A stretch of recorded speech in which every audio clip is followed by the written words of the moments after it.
So here's iQIYI app dramas, anime shows, and in this app you can watch Asian dramas with with subtitles. It's pretty cool if you like some Asian dramas. That's one of the top apps right now. It's in top charts in entertainment category. You can just allow notifications. You can create an account, but even without an account, you can just see a quick preview of Asian dramas available. You can see all the trending. You can see like top ones, and then It was romance fame. you can just see how it looks like. Of course, there are some ads, but then you can also just explore and access much bigger library here.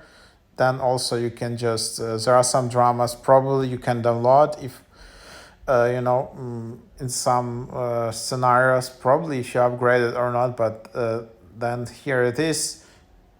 You can have join VIP. There is like this exclusive offers, and then there is yearly subscription for like $60. There's monthly subscription for $6. You can also see that you can watch on 2 devices, higher resolution, advanced viewing.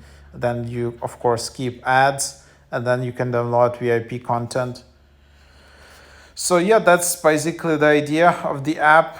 Mainly if you like some Asian titles, definitely check out this app.